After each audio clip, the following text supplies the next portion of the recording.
presented by Livelihood Music. DJ Ranjan Bisri.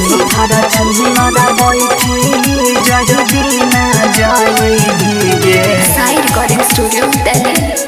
Singing by Roshan Lal Yadav.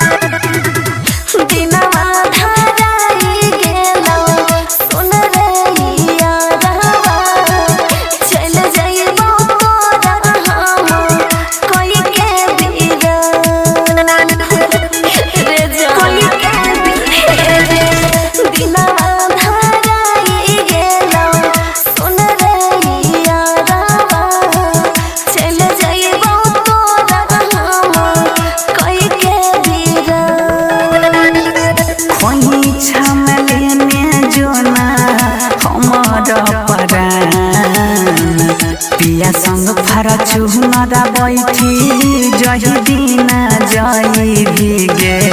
यारा बाह के चढ़े लगत पोनिया गे जान पिया संग फरचू नदा बैठी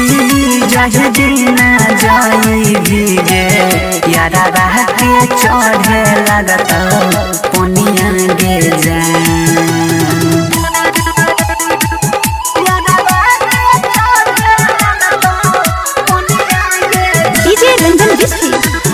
पिया संग फरचू नदा बैठी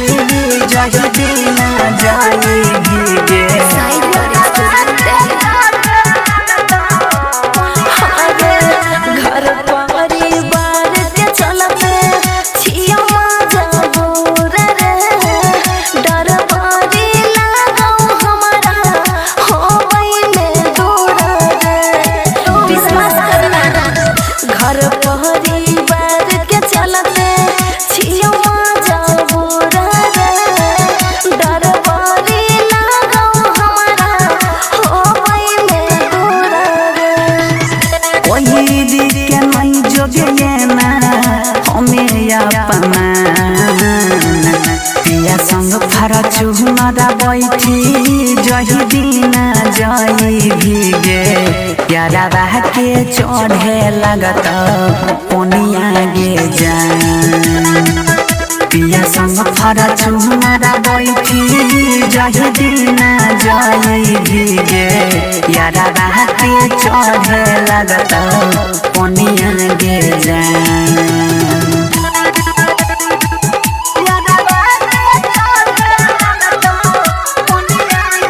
DJ Ranjan Bisri.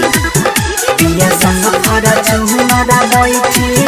जही दीना जई भीगे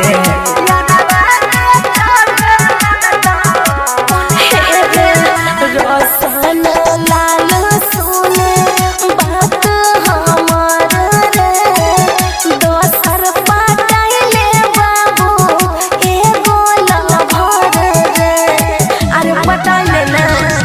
सन्नी रे रमेश सुने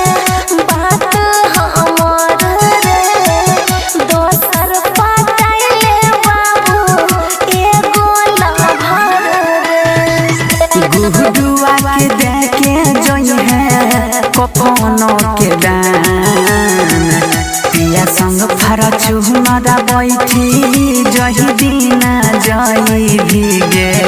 यारा बाह के चढ़े लगत पोनिया गे जान पिया संग फरचू नदा बैठी जही दीना जई भीगे यारा बाह के चढ़े लगत पोनिया गे जान